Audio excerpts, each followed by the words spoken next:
The future of the Department of Education hangs in the balance. Jaso Bardo tells us what dismantling of the department could look like and what those on both sides of the issue have to say about it. It's the battle between two schools of thought. Should public education be left in the hands of the federal government or the states? President Trump has a clear position. That was a campaign promise. We're going to be giving back to the states. Let the state run education.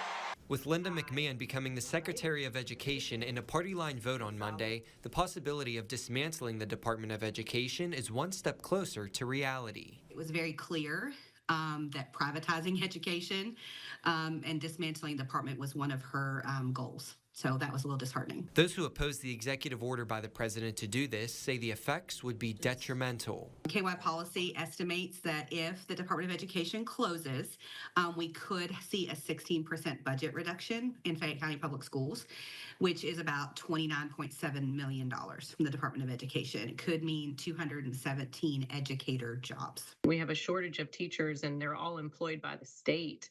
I'm not sure how federal funding or the Department of Education at the federal level being shut down would have any effect on that. A major concern comes from Title I funding for high-poverty schools for nearly 500,000 children in Kentucky. But Senator Lindsey Titchener says any laws passed by the federal government won't change unless repealed by Congress. She believes redirecting funds at the local level would be more effective. I think it's going to look a lot more promising for education as a whole in Kentucky, knowing where our needs are and how we can direct those and serve the needs that we have as a state. Dissolving the Department of Education isn't as easy as the click of the president's pen, though. It requires congressional approval, which would likely fail without 60 Senate votes. Jaso Bardo, Fox 56 News.